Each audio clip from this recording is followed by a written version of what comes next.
Hello' everyone, নতুন এটা ভিডিঅ'লৈ আপোনালোকক স্বাগতম জনাইছোঁ। আজি আছে স্পেচিয়েল আলু পোৰা পিটিকা।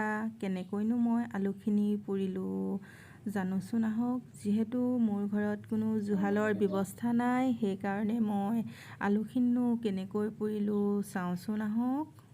আপোনালোকে বাৰু এনেকৈ আলু পিটিকা খায়নে? পুৰি বহুত ভাল লাগে মোৰ, জনাবচোন কমেণ্ট কৰি, খায়নে নাখায় আপোনালোকে। এয়া মই এটা ইলেক্ট্ৰিক কুকাৰত চাউল বহাইছিলোঁ তেতিয়া মই কুকাৰটোৰ ওপৰত ষ্টিমাৰখনত এনেকৈ সকলোবোৰ চব্জি দি দিছোঁ। এতিয়া ভাপতে এইখিনি যেতিয়া চাউলখিনি হৈ থাকিব, ভাপতেই সিজি থাকিব। মই এনেকৈ ভাপত দিয়া চব্জি খাই বহুতে ভাল পাওঁ। এনেকুৱা ইলেক্ট্ৰিক কুকাৰ নাথাকিলেও কোনো কথা নাই, আপোনালোকে অকল আলুখিনি এটা চচপেন বা কুকাৰত বইল কৰি ল'ব পাৰে।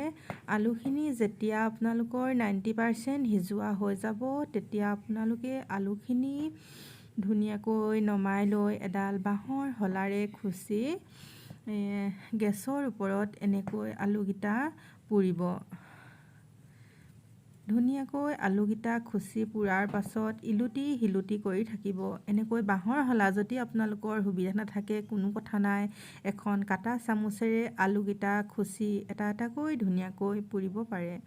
ইলুটি শিলুটি কৰি থাকিব। গেছটো বেছি ডাঙৰো কৰি নাথাকিব, ল'টো মিডিয়াম কৰি দিব।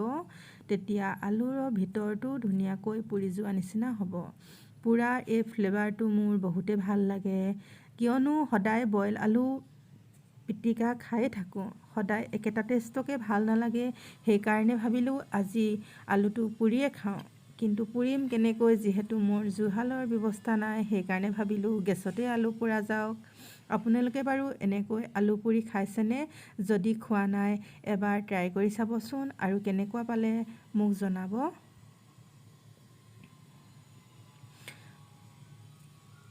আলুৰ ওপৰত যিখিনি ক'লা ক'লা হৈ গৈছে সেইখিনি মই পেলাই নিদিওঁ, কিয়নো আলুখিনি মই ধুনীয়াকৈ আগতে বাকলি গুচাই দিয়া হৈ গৈছে। যিখিনি পোৰা আছে সেইখিনিয়ে মোৰ এটা ধুনীয়া ফ্লেভাৰ আনে, যাৰ কাৰণে পোৰা আলুৰ টেষ্টটো ধুনীয়াকৈ আহে। অলপ ওপৰে ওপৰে পেলাই দিলেও কোনো কথা নাই, কিন্তু একেবাৰে আপোনালোকে ক'লাখিনি আঁতৰাই নেপেলাব, তেতিয়াহে টেষ্টটো থাকিব, যেতিয়া ক'লা আলুৰ ওপৰৰ পোৰাখিনি থাকিব। আৰু এয়া চাওক, ধুনীয়াকৈ আলুখিনি পোৰা হৈ গৈছে। আৰু লগতে মই এটা শুকান ভোট জলকীয়াও পুৰি ল'ব খুজিছোঁ। ভোট জলকীয়া নাথাকিলেও কোনো কথা নাই, আপোনালোকে যিকোনো এটা জলকীয়া পুৰি ল'ব পাৰে।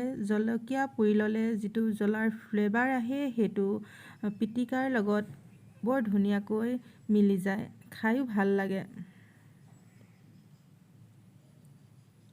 এয়া আলুখিনি পোৰা হৈ গৈছে।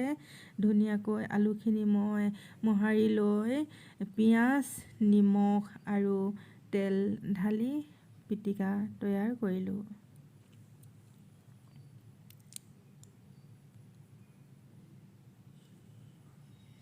আৰু এটা নতুন ৰেচিপিলৈ লৈ আহিছোঁ, সেয়া হৈছে কুন্দুলিৰ চাটনি।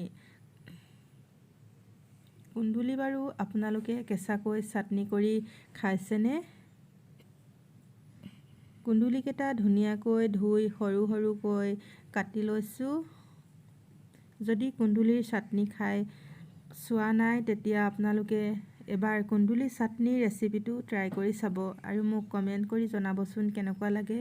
কুন্দুলিখিনি ধুনীয়াকৈ মিহি মিহিকৈ কাটি হোৱাৰ পাছত পিঁয়াজ, আদা, জলকীয়া আৰু অলপ তিউৱা বুট দি সানি ল'লোঁ। আৰু অলৰেডি আলু পিটিকাটো আছে, চাওকচোন আলু পিটিকাখিনি কিমান ধুনীয়া হৈছে, খাবলৈ বহুত লোভনীয় হৈ গৈছে, দেখিবলৈও খায়ো ভাল লাগিব নিশ্চয়।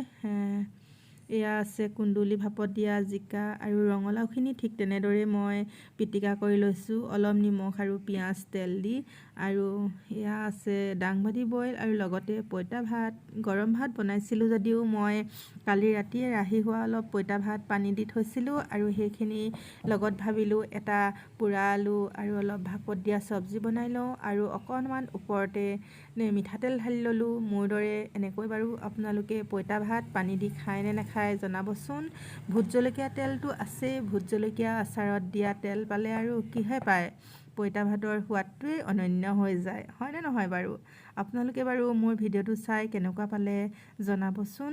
যদি ভাল পালে লাইক কৰিব, কমেণ্ট কৰিব আৰু ফ্ৰেণ্ডছ আৰু ফেমিলিৰ লগত শ্বেয়াৰ কৰিব, ছাবস্ক্ৰাইব কৰিব। আজিলৈ আহোঁ, বাই বাই।